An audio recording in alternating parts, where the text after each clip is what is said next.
Watch me quiz Dr. Shashi Tharoor on English. No, not on millennial lingo. That's gotten a bit old, quite frankly. But on real English. Let's see if the big daddy of English nuts has all the answers. Dr. Tharoor, thank you so much for doing this. That is the most unusual introduction I've had, but thank you. I'm going to jump straight into the nutty English quiz. As I said, and some of the questions you might find a bit unfair, but nevertheless, let's start and then we'll... But before I ask you the first question, this is something that we brought for you.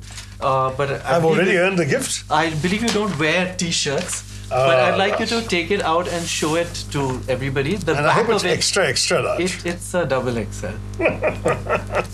Good. At least I can wear it. And that's not too bad. Supercalifragilisticexpialidocious. There we are. What does it mean? It's just a made-up word. It's just a way of saying how wonderful something is. Right. So the next word is something that I see all over the internet, particularly Twitter. Tharoorism. What does it mean? I have no idea. Listen, this you have to ask people who've come up. What would you what like is a Tharoorian? What is a Tharoorism? If these words make it to the Oxford English Dictionary, I what do you fear it would mean and what would you like it to mean? No, I think Tharoorism simply supposed to refer to a word or an idea or an expression that I have made popular in this country. So I don't think it's anything more than that. So rhodomontade is a Tharoorism. I suppose so, and certainly, much to my surprise, farrago became one of them, because farrago again is something I've been using since my debating days in St. Stephen's College. It's not a terribly uncommon word. See, the problem is people read very much less now than in my time, when there was simply no TV, no computers, no mobile phones. The distractions were minimal. If you wanted education, entertainment, or escape, you turned to books.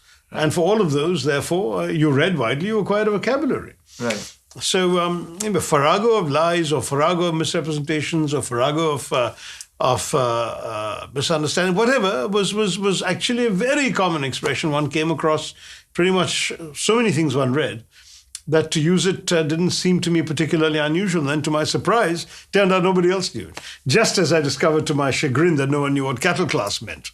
Right. And you made a good point that it's a criticism of the airline and not about the people. Exactly. Next word that I'm going to ask you the meaning of is valetudinarian.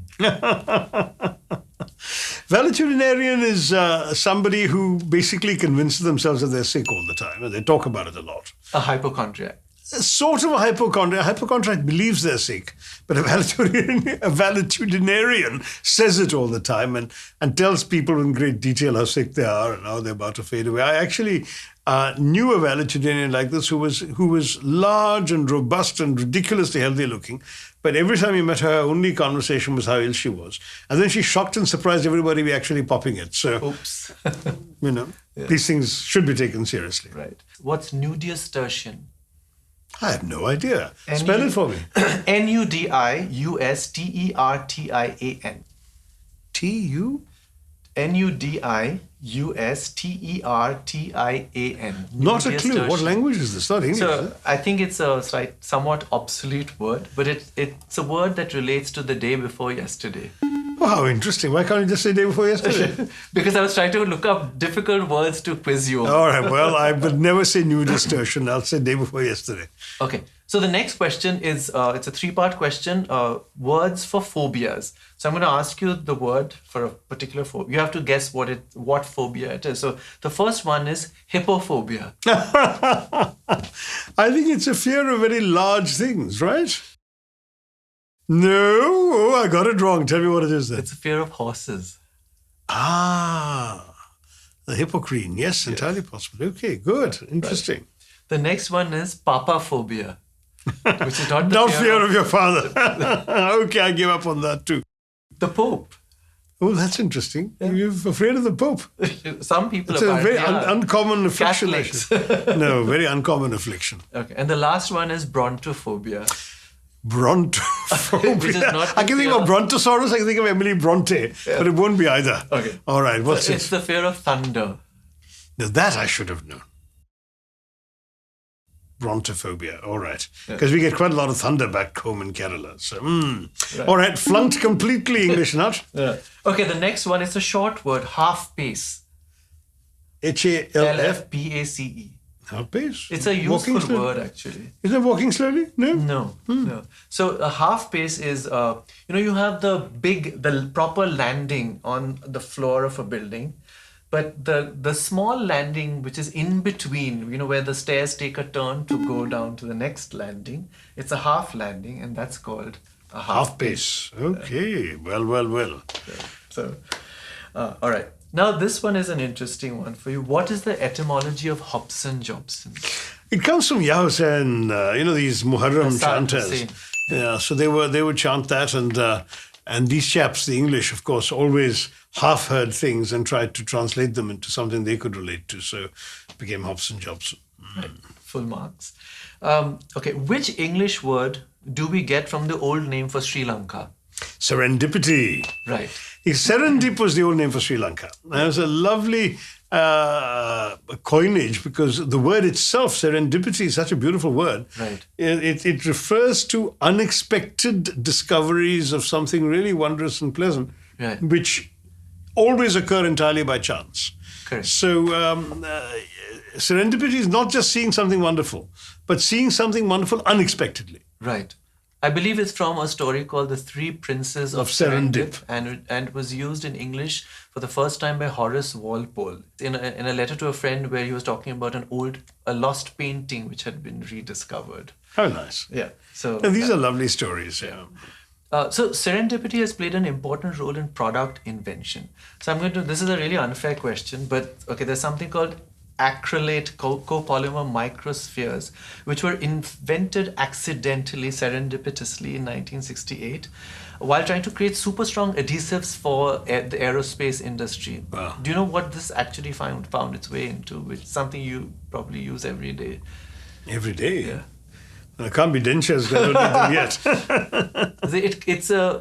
It's sticky, but it comes off really easily. Oh, I see. These Sticky post-it notes. notes, sticky notes. Huh? Yes. That's interesting, clever. Yeah. Okay. That's what was accidentally invented, 68. It was accidentally invented. They didn't know. I mean, they were trying to make a strong adhesive. They got this really weak one. They didn't know what to do with it until somebody said, let's do this. The marketing geniuses always triumph. Right. Yeah. So what is a neologism? So it's a new word, essentially. Yeah. New, and then logos is words, so Yeah. neologisms. And Yeah. So, I think you've discussed on other shows the 21st century neologisms thanks to the smartphone and the camera.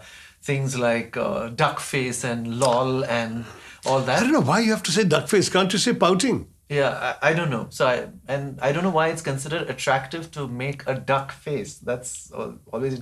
But I want to ask you about neologisms which are slightly older. Okay. Going back a few centuries, in fact, going back to a gentleman who's, according to some estimates, invented 10% of his vocabulary, and that's Shakespeare. Shakespeare. That Who's on your T-shirt. Yes, this is supposed to be half me and half Shakespeare with hair. Which is me. So the animated logo is the bald Shakespeare and the hair falls on it. Oh, nice. So that's in my video. In this part of the quiz, I'm going to read out a few words, and some or all or none of them have been invented by Shakespeare, and you'll have to guess. So the first one is critic. Shakespeare. It's from Love's Labour Lost. Oh, that I wouldn't be able to tell you, but yeah. The second word is skim milk. That doesn't sound like Shakespeare, but you asking it for a reason. Yeah, so it's from Henry IV. Really? Yes. Wow. Yes. Okay. And the third one is swagger. Yeah, that's Shakespeare. From Midsummer Night's Dream. So, the millennials talk about swag, but they actually got it from Shakespeare. Right. So, then he also invented many of the phrases that are still in use today.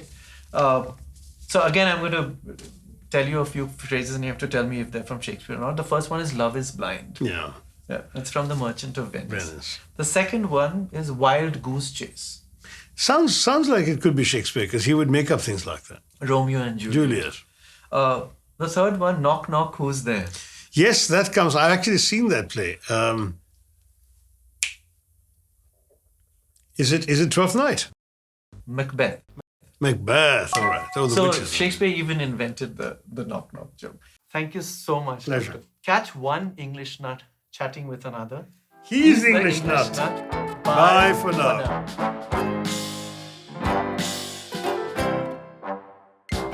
That concludes part 1 of the Nutty English Quiz with Dr. Shashi Tharoor. Do look out for part 2.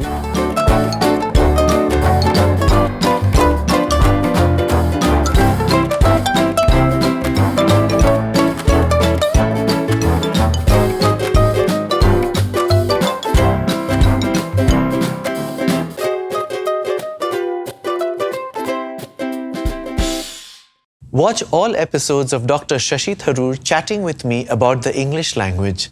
Do subscribe to The English Nut on Facebook, Instagram, YouTube and Twitter. From one English nut to another, thank you.